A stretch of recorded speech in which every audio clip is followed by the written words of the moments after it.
Hello guys, आज के session में एक बार फिर से हम रेलवे ग्रुप डी के लिए ज्योग्राफी के 20 इंपॉर्टेंट क्वेश्चंस को डिस्कस करने वाले हैं। तो चलिए शुरू करते हैं आज के सेशन। पहला क्वेश्चन हमारा है, आकाशगंगा की आकृति कैसी होती है। तो यहाँ पर चार ऑप्शन दिया गया है। यहाँ पर देखिए जो सही आंसर होगा वो होगा हमारा ऑप्शन सी, सर्पिलाकार। ठीक है, ऑप्शन सी जो है ये हमारा सही होगा। स्पायरल जो होती है या सर्पिलाकार जो होती है आकाशगंगा की आकृति होती है। तो ऑप्शन सी जो है सर्पिलाकार, ये हमारा सही होगा। चलिए आगे बढ़ते हैं। नेक्स्ट क्वेश्चन हमारा है, पृथ्वी किस गैलेक्सी का हिस्सा है। उर्स माइनर, स्कल्पतर, ड्रैको या मिल्की वे। तो यहाँ पर ध्यान रखिएगा जो ऑप्शन डी है, जो चौथा ऑप्शन है, ये हमारा करेक्ट होगा। ठीक है, पृथ्वी जो है ये मिल्की वे गैलेक्सी का हिस्सा है। आगे बढ़ते हैं। सौरमंडल में ग्रहों की संख्या कितनी है। तो ध्यान रखिएगा पहले ग्रहों की संख्या 9 थी, लेकिन फिर यम को बौने ग्रह की संज्ञा देते हुए सौरमंडल से निकाल दिया गया, जिसके बाद ग्रहों की संख्या 8 हो गई। तो हमारा पहला ऑप्शन जो है ये करेक्ट होगा। चलिए आगे बढ़ते हैं। सबसे चमकीला ग्रह कौन सा है। तो ध्यान रखिएगा यहाँ पर सबसे चमकीले ग्रह की बात करें तो सबसे चमकीला जो ग्रह होगा ये हमारा शुक्र होगा। ठीक है, शुक्र ग्रह जो है ये हमारा सबसे चमकीला ग्रह होगा। ठीक है, और शुक्र को भोर का तारा, सांझ के तारा के नाम से भी जाना जाता है। इसके अलावा शुक्र को पृथ्वी की जुड़वा बहन भगिनी ग्रह भी कहा जाता है। आगे बढ़ते हैं। सौरमंडल का सबसे बड़ा ग्रह कौन सा है। तो ध्यान रखिएगा सौरमंडल का जो सबसे बड़ा ग्रह है वो हमारा बृहस्पति है। तो बृहस्पति करेक्ट आंसर हो जाएगा। सौरमंडल का सबसे बड़ा ग्रह बृहस्पति। लाल ग्रह के नाम से किसे जाना जाता है या किसे लाल ग्रह कहा जाता है। तो ध्यान रखिएगा लाल ग्रह जो है ये मंगल को कहा जाता है। ठीक है, मंगल को लाल ग्रह कहा जाता है। तो रेड प्लेनेट के नाम से मंगल को जाना जाता है। और मंगल के दो ग्रह हैं, फोबोस और डिमोस, इसको भी ध्यान रखिएगा। ठीक है, मंगल के दो ग्रह फोबोस और डिमोस। आगे बढ़ते हैं। पृथ्वी के सबसे निकट का ग्रह कौन सा है। ठीक है, तो आपको पृथ्वी के सबसे निकट का ग्रह बताना है। तो ध्यान रखिएगा पृथ्वी के सबसे निकट का जो ग्रह है वो कौन सा होगा भाई। ठीक है, तो देखिए चंद्रमा की तो बात ही नहीं हो सकती, क्योंकि चंद्रमा जो है पृथ्वी का उपग्रह है, ग्रह नहीं बल्कि उपग्रह है। और पृथ्वी के सबसे निकट का जो ग्रह है वो है शुक्र। ठीक है, शुक्र जो है ये पृथ्वी के सबसे निकट का ग्रह है। चलिए आगे बढ़ते हैं। पृथ्वी का निकटतम तारा कौन सा है। प्रॉक्सिमा सेंचुरी, सीरियस, वोल्फ या इनमें से कोई नहीं।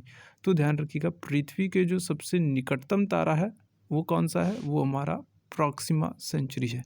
ठीक है, प्रॉक्सिमा सेंचुरी पृथ्वी के सबसे निकटतम तारा। आगे बढ़ते हैं। सूर्य के सबसे दूर स्थित ग्रह कौन सा है। तो ध्यान रखिएगा सूर्य से सबसे दूरी पर स्थित ग्रह नेपच्यून है। ठीक है, जिसे वरुण भी कहते हैं। ये सूर्य से सबसे दूरी पर स्थित ग्रह है। आगे बढ़ते हैं। सौरमंडल का सबसे छोटा ग्रह कौन सा है। तो ध्यान रखिएगा यहाँ पर सौरमंडल का जो सबसे छोटा ग्रह होगा वो बुध होगा। ठीक है, बुध हमारा करेक्ट आंसर होगा। ठीक है, ऋतु परिवर्तन किस गति से होता है। परिक्रमण, परिभ्रमण, दैनिक गति या इनमें से कोई नहीं। तो ध्यान रखिएगा ऋतु परिवर्तन जो होता है ये परिक्रमण गति के कारण होता है। ठीक है, जिसे वार्षिक गति भी कहते हैं। तो वार्षिक गति या परिक्रमण गति के कारण ऋतु परिवर्तन होता है। दिन रात कहाँ बराबर होते हैं। तो ध्यान रखिएगा यहाँ पर भूमध्य रेखा और विषुवत रेखा ये दोनों एक ही चीज़ है। तो यहाँ पर ये दोनों ऑप्शन करेक्ट होगा। ठीक है, भूमध्य रेखा कहिए चाहे विषुवत रेखा कहिए, ठीक है एक ही बात है, दोनों ही 0 डिग्री देशांतर। जो 0 डिग्री अक्षांश रेखा है, सॉरी देशांतर नहीं अक्षांश, 0 डिग्री अक्षांश रेखा जो है इसे भूमध्य रेखा या विषुवत रेखा के नाम से जाना जाता है। और भूमध्य रेखा विषुवत रेखा पर दिन और रात बराबर होते हैं। दो अक्षांशों के बीच की दूरी कितनी होती है। तो ध्यान रखिएगा दो अक्षांशों के बीच की दूरी जो है वो लगभग 111 किलोमीटर के लगभग होती है। ठीक है, तो ये 111 जो सेकंड ऑप्शन है ये एकदम सही होगा। पृथ्वी का उपग्रह कौन सा है। तो ध्यान रखिएगा पृथ्वी का जो उपग्रह है वो चंद्रमा है। और फोबोस और डिमोस की बात करें तो फोबोस और डिमोस की बात करें तो ये भी हमने ऊपर बात की थी कि जो ये है ये मंगल के उपग्रह है। ठीक है, फोबोस और डिमोस मंगल के उपग्रह हैं। ठीक है, और पृथ्वी का उपग्रह चंद्रमा है। चलिए आगे बढ़ते हैं। दिन और रात कब बराबर होते हैं। तो ध्यान रखिएगा दोनों गोलार्धों में दिन और रात की बात करें तो 21 मार्च और 23 सितंबर को दोनों गोलार्धों में दिन और रात बराबर होते हैं। तो उपरोक्त दोनों सही होगा। बसंत विषु कब होता है। तो यहाँ पर ध्यान रखिएगा 21 मार्च को, 21 मार्च को बसंत विषु मनाया जाता है। ठीक है, ध्यान रखिएगा बसंत विषु की बात करें तो 21 मार्च को होता है। चलिए आगे बढ़ते हैं। चंद्र ग्रहण कब होता है। तो ध्यान रखिएगा चंद्र ग्रहण कब होता है, जब पृथ्वी और ठीक है, ध्यान रखिएगा जब पृथ्वी बीच में हो, ठीक है, सूर्य और चंद्रमा के बीच में पृथ्वी हो, ठीक है, सूर्य एवं चंद्रमा के बीच में पृथ्वी हो, सेकंड ऑप्शन सही होगा। ठीक है, जब सूर्य एवं चंद्रमा के बीच में पृथ्वी आ जाएगी तो सूर्य का प्रकाश चंद्रमा तक नहीं पहुंच पाएगा, जिसकी वजह से चंद्रमा पर ग्रहण की स्थिति होती है, इसे चंद्र ग्रहण कहते हैं।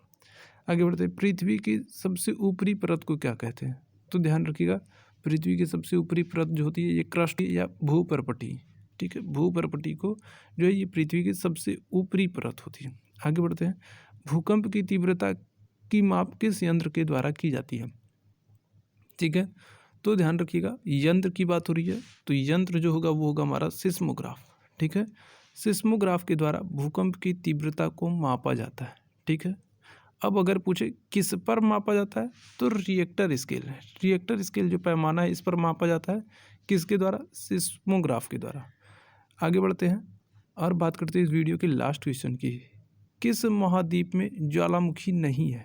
ठीक है, आपको बताना है किस महाद्वीप में एक भी ज्वालामुखी नहीं है, तो कौन सा होगा बताइएगा। तो यहाँ पर ध्यान रखिएगा ये हमारा होगा ऑस्ट्रेलिया महाद्वीप। ठीक है, ऑस्ट्रेलिया महाद्वीप में एक भी ज्वालामुखी नहीं है। तो ये ज्योग्राफी के 20 बहुत ही इंपॉर्टेंट क्वेश्चन से। उम्मीद है सेशन आपको पसंद आया होगा। सेशन पसंद आता है तो वीडियो को लाइक शेयर जरूर कर दें। इसी तरीके से हमारे साथ बने रहें, हम ग्रुप डी के लिए और भी महत्वपूर्ण सेशंस लाते रहेंगे। तब तक के लिए धन्यवाद।